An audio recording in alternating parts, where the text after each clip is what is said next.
Okay, what did you guys think of the Portland Retro Game Expo 2018? PRGE 2018. Well, how can I compare it to...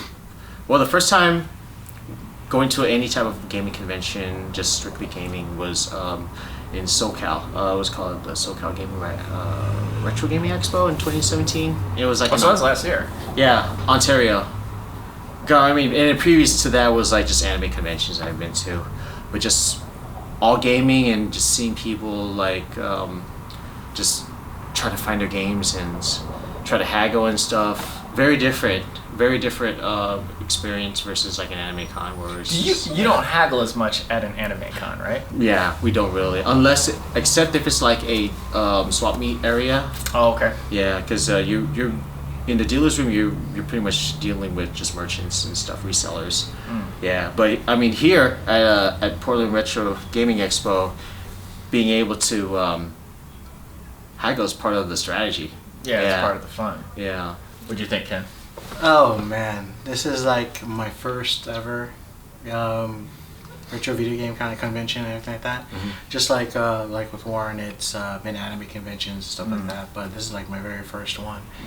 And right off the bat, I was really overwhelmed with all the stuff that they had to offer. I mean, not only with like the dealers' rooms and all that kind of stuff, but the arcades, the pinball, just like looking at all that stuff, I'm like, wow, this is all on free plays and stuff I had actually paid for back in the day. Oh wow, yeah. And it's a nice. I mean, I like it personally because you guys know me as a someone who likes physical kind of things more than media. So actually, like playing these arcade games, playing these pinball machines, not on like a retro Pi or like a console at home. It really is nostalgic and it's pretty awesome. I remember when we got there, it was like 5:30 in the morning, 6. Yep. Yeah. When did we get there? They were opening up at 8, right? About No, it was They opened 6 at to 9. 9. So we were there 8, 7, 6 o'clock, I think. Okay, yeah, 6:15. When we finally went inside, it was so exciting to go in Yes. there and see that many, like, for me, the big one is Super Nintendo games. Super Nintendo, well, Nintendo 64 a little bit too, but Yeah. the box art of Super Nintendo games and just seeing Super Nintendo games, like, gets me excited. Like, just walking through those halls and looking at Super Nintendo games, even though I had no interest in buying most of them. Lots of them were like, RBI baseball or something. Oh, yeah.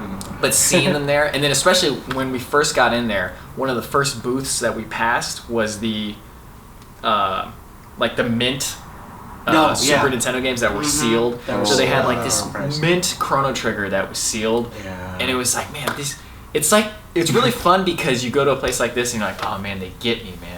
Like these are people who like understand the appeal of seeing these games all in the same place and being able to buy them and everything. Did you guys get anything that you think was like a steal and you were like, I'm so glad I found this? Or some good haggling that you did? Yeah, I mean, there was one time I was looking around Famicom games, which are Super Famicom games, they're very hard to find because I'm from Las Vegas and it's in the middle of the desert. Not a whole lot. Luckily found one of them was Seiken Densetsu 3, and it was like never been released in America. It's pretty much Secret of Mana. That's like 2, the import holy grail. Yeah. Yeah, like it's the one that when we were growing up, you were like, man, I wish I had that. I've got 2 copies now, just to like safeguard. Safeguard. So you finally got just finding it, even if it's loose in the wild, and then knowing that it actually works, because we actually I brought my Retron 5 here to test the games out. Fully works, so I'm very happy. Only paid. I paid $8, I think, and then I was able to bundle and bring it down because I actually bought 4 other games. It was like 2 other games were Sailor Moon, one's a fighting game and the other one's a puzzle game, and then the other one was ActRaiser. So that was another one, which is in the American version of ActRaiser is high up there in price, but the Super Famicom version is very low. So it's not bad. And then it was in a bin where it was just 1 for $5, 2 for $8. I bought 4 games. and it was 16. I was like, there's already a deal. Can I just get it for 15 instead? And she's like, yeah, that's cool. So technically, $5 a game. Nice. Yeah, mine was same thing, same route. I totally forgot. I also have a Retron 5, and I went through the Super Famicom route and picked up Final Fantasy. Was it 5 and 6? Yep. Oh, yeah.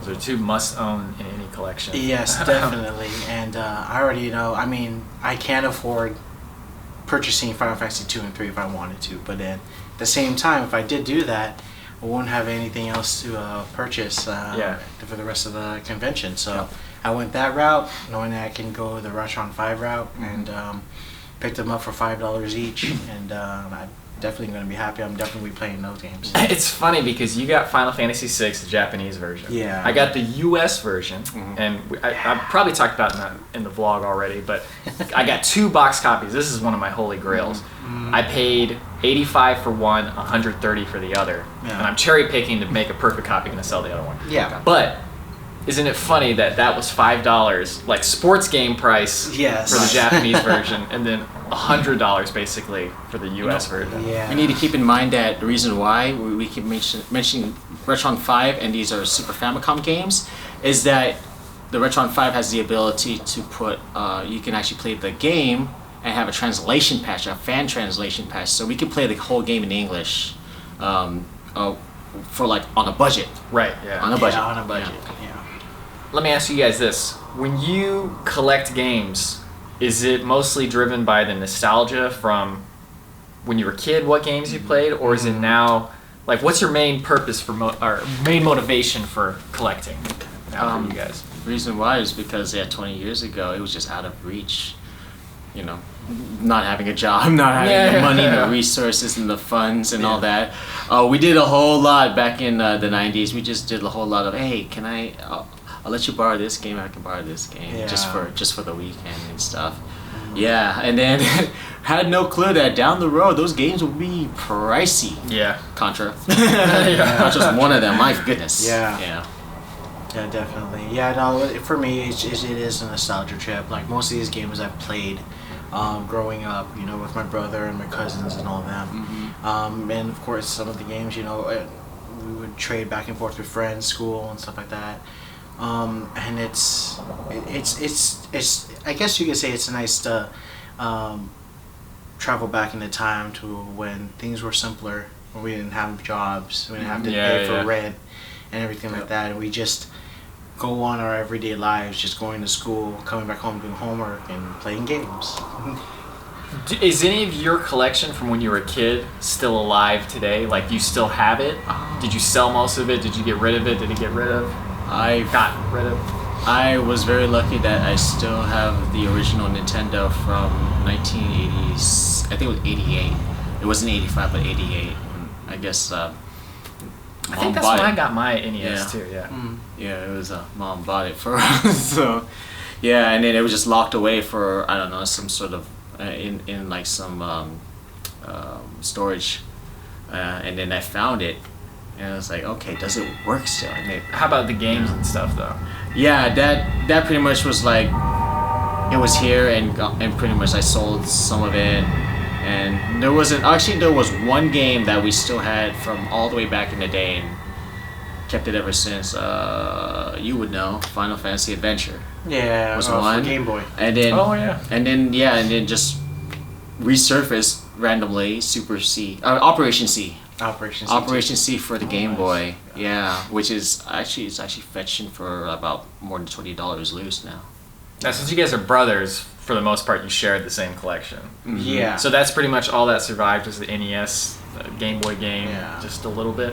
Well, see, the thing is that what do you call it? When because we're both from the Bay Area, from California.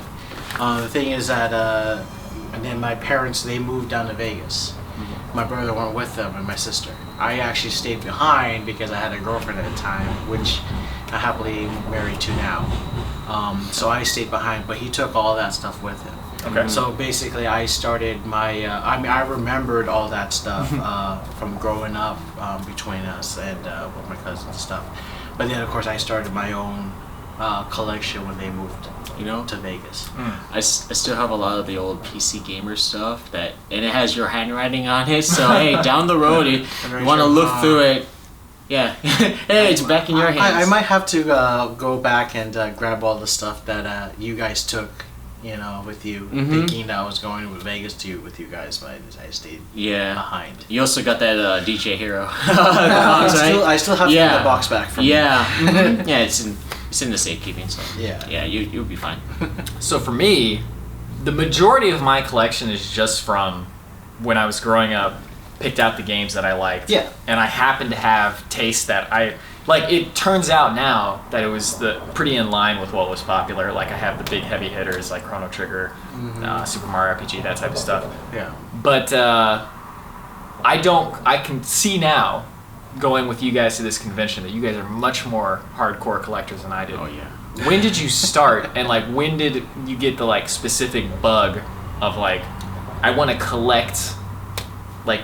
And where do you know? How do you draw the line? Like when do you say, okay, I've collected enough? Is it always just games you like, or is it games you missed out on, or how does it work for you guys? Okay, well for me, it was actually, I travel when I work and stuff like that, and I actually went to Indianapolis to work.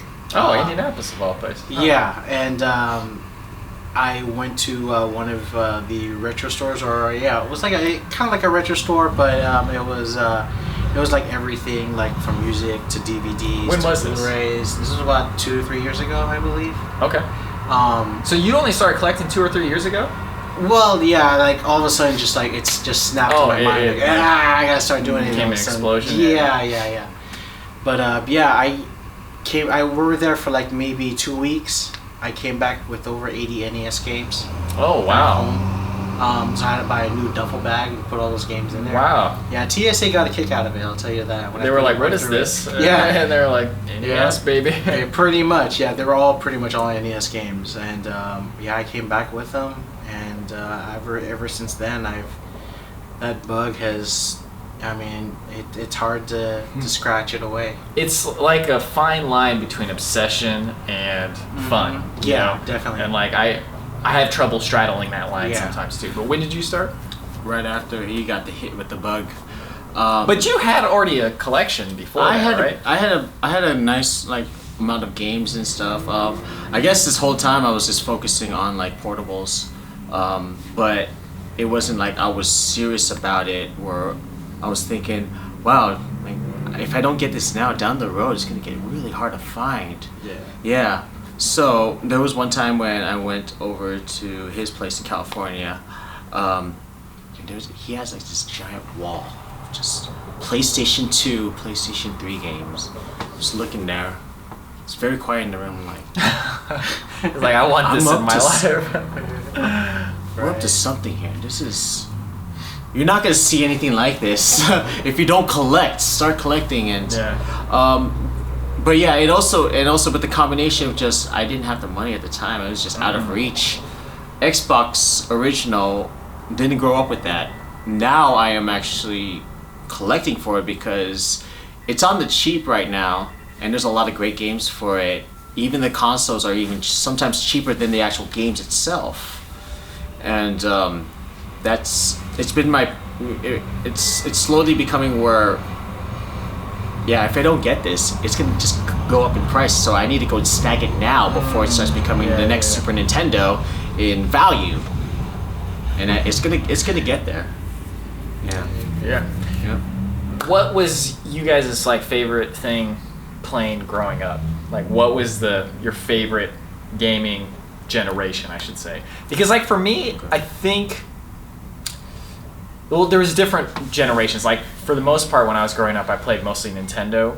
The first NES, I was too young, and those graphics are a little bit too primitive, so I don't have a lot of nostalgia for it.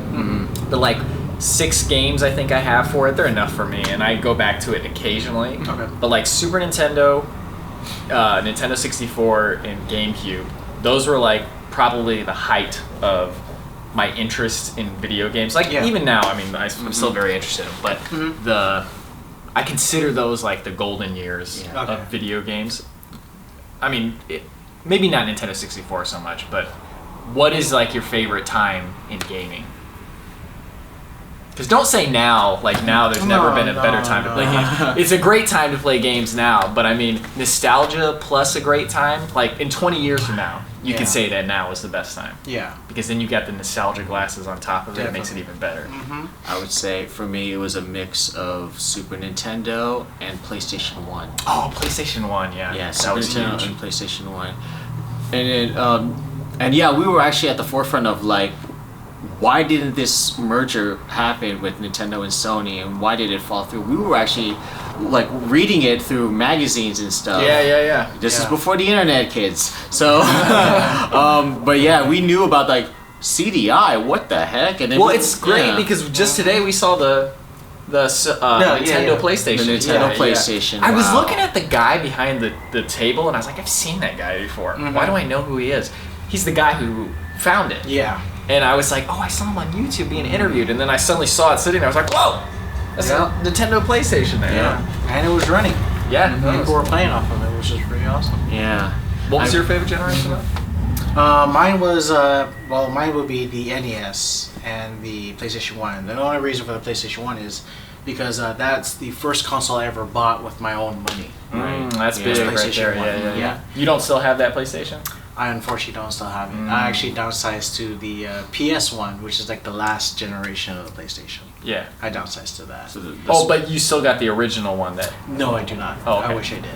I do wish I did have that one. Because that was, like I said, it was the first one I ever bought with my own money. Yeah. Okay, so the smaller one, right? I have the one. So the third generation. And the lens is okay. Yeah. Yeah, they fixed the lens on that. I was actually playing Final Fantasy Tactics before coming up here, so that is I do remember man. that. Yeah.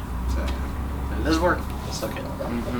It's a combination of like video games and those long, like those long nights of just playing one game during the summer. We're in the middle of middle of Central California. We're in the middle of Podunk nowhere, and we're just playing Resident Evil 1. Yeah. And it was so scary, right? Or on the NES when we were playing Turtles, the original Turtles. Yeah. And just trying to find the Technodrome. Oh gosh, that maze. Oh, yes. Oh god, yeah. Yes, long nights. Or the water level. I was just talking about. No, the water. Through that. My brother and I, we still talk about that one. Oh my gosh. That was like one of the toughest. Like, got to get around, so and then it's just like there's like electricity on those whatever the seaweed. The seaweed and man, that sucked. It's funny. Like a lot of games I would have now if it weren't for rental stores or friends who had games. Yeah. Like Link to the Past and Mario Brothers 3. Those are two big ones that I would definitely have had, and like I'd still have a good condition copy if my neighbor down the street hadn't had that game. Okay. Because I just would always go to his house and play it. Yeah, definitely, yeah. And another thing I kind of regret is that if it weren't for the reviews of Metal Warriors for the Super Nintendo, I would have that game. And it would be like in mint condition. That's like a $600 game. Yeah. Although I wouldn't want to sell it anyway, so I don't know why I care. But it would still be nice to have. Yeah, definitely. Yeah, but the reviews were kind of middling. But it was a spiritual sequel to Cybernator, which is one of my very favorite games of all time. Wow. Although it's not even close to as good as Cybernator, so it's not a great game. But man, it's one of those things. I wish I had that game. Right. Yeah. No, I mean I know how you feel too. Like how you were saying when you're back in the day, friends' houses and stuff like that. I did the exact same thing when I was working at the theater. I had a friend who was very rich, and he got pretty much anything he wanted. And like one day, it was actually 2 times, but one day, he was like selling off his Sega Saturn to me. And I'm like, okay, cool. I'll pick that up for you, $100. All right.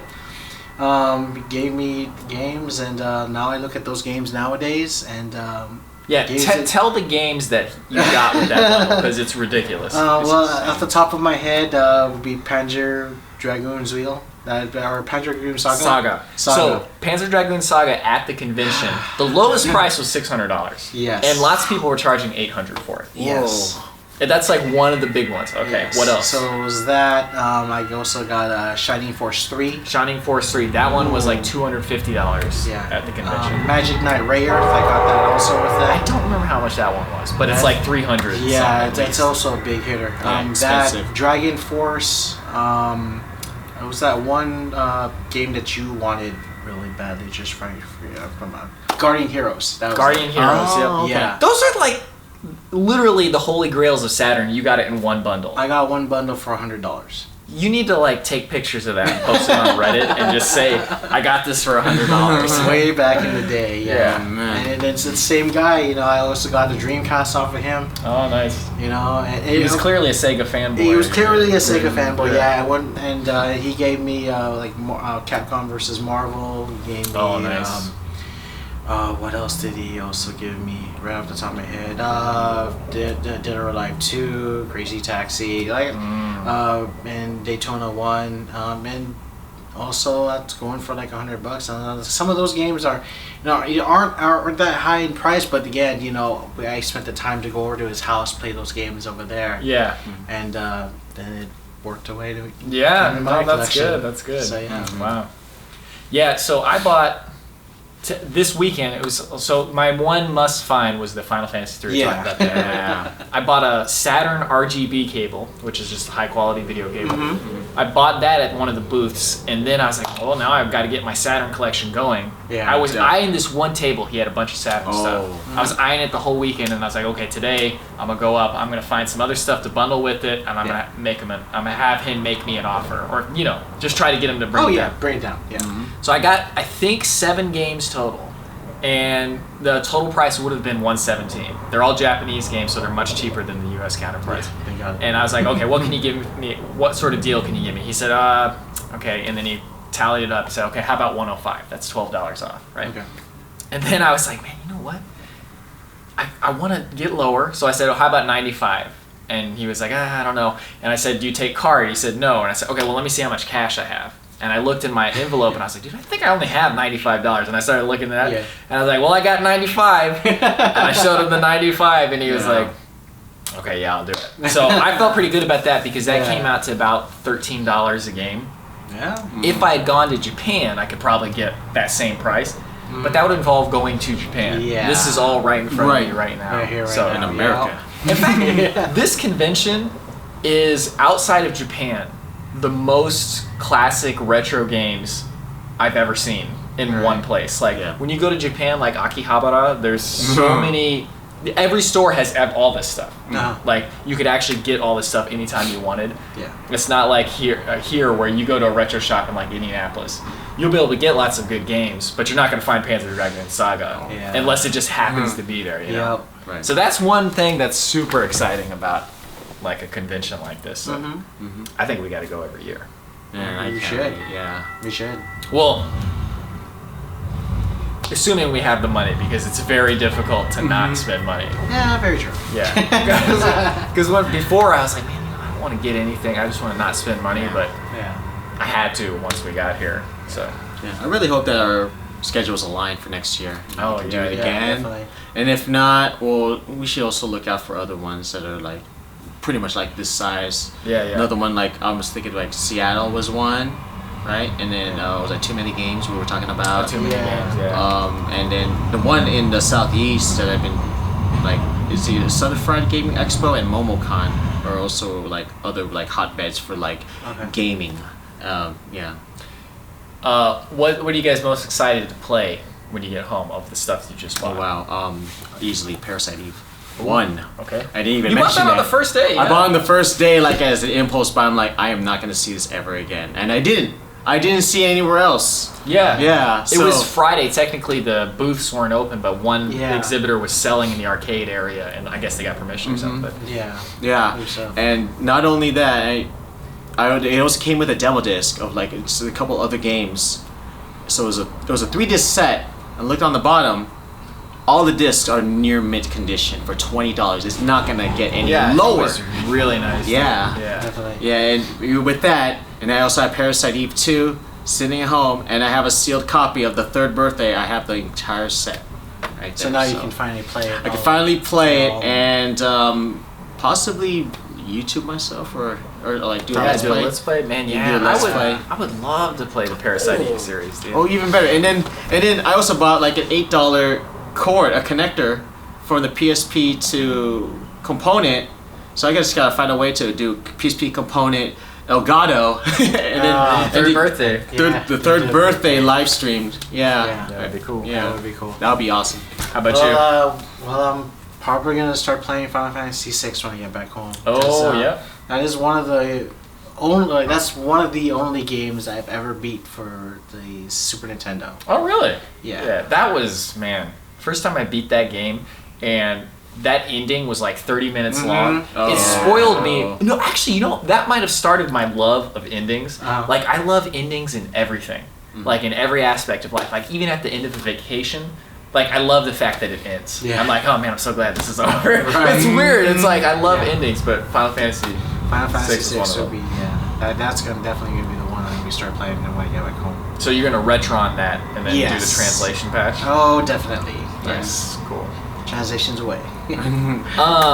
So yeah, I think I'm most excited because I'm probably not even going to play Final Fantasy 3 because I've played that so many times. I'm just going to put it on my shelf, and I know I've made a good purchase because every time I look at that box, I'm like, it makes me happy. Trophy. Like, if you don't look at it and it makes you happy, then you may have made the wrong purchase. But anyway, I'm gonna play the Saturn because I'm really excited. I got Panzer Dragoon Zwei, Assault Suit Lanos, Sega Rally, Daytona, Tactics Ogre, and something else but I can't remember. But I'm really just excited to play them because they're all like very arcadey games. That was like what the Saturn was known for. Yep.